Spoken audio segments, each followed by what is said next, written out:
hello friends good इभिनिं नोंथांमोनखौ LB news चेनेलाव बरायबाय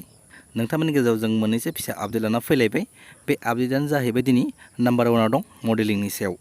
जायफोर बिथांमोना उन्दै गथ'आनो जा गेदेरानो जा बा सेंग्रा मानसि सिख्ला मानसि बा हाबा जानाय जायफोर मडेलिंनि सायाव इन्टारेस्ट दं बा मडेलिं कर्स लानो गोसो बिथांमोननि थाखाय मोनसे मोजां सुबिदा जायफोर बिथांमोना मडेलिं कर्स लानो गोसो मानब लाभलि मेकआप एन्ड कास्टम डिजाइनार बिथांनि दैदेननायाव बङाइगावनि नाम्बार 1 चाफागुरि दलाइगाव रड नियार बेंटल गेट बेयाव मोनसे गोदानै मडेलिं कर्सनि थाखाय मोनसे गोदान इनस्टिट्यूट बेखेवनो आखायाव लादों बे मडेलिं कर्स इनस्टिट्यूटआव फोरोंगोन मडेलिं क्लासेसफोरा जाहैबाय ramp walk introduction posing on ramp and photoshoot questionnaires handling designer garments stage presentation personality development बेफोरखौ बे मडेलिं कर्सआव फोरोंनाय जागोन आरो बैफोरखौ फोरोंनायाव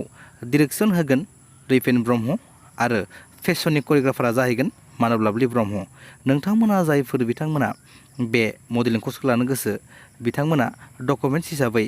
1 copy passport size photograph ID proof voter ID Aadhaar card birth certificate आरो ड्रेसनि बेलायाव जाहैगोन हौवाफोरनिया white T shirt and blue jeans आरो फेमेल हिन्जावफोरनिया जाहैगोन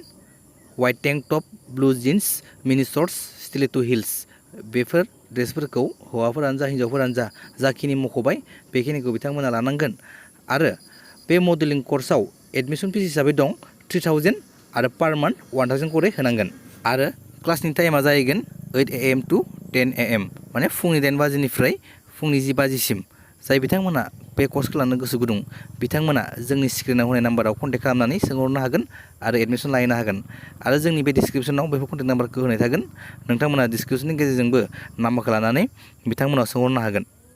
दिनैनि नैथि रादाबा जाहैबाय बाक्सा जिल्ला गबर्तन हालामनि सिङाव थानाय निम'आ देहा फाहामसालियाव दिनै सागु सुबुंनि देहायाव कभिड पजिटिभ मोननाय जादों बेखौ लाफानानै दिनै दुलाराय आसामावनो दिनै 24 घन्टानि गेजेराव 4179 गोदानै कर'ना पजिटिभ केस मोननाय जादों आरो बेखौ नायनानै दासिम आसामाव कभिड पजिटिभनि रेटआ 4% जाहैबाय दिनैनि निउसआ बेखिनियानोसै गोजोन्थों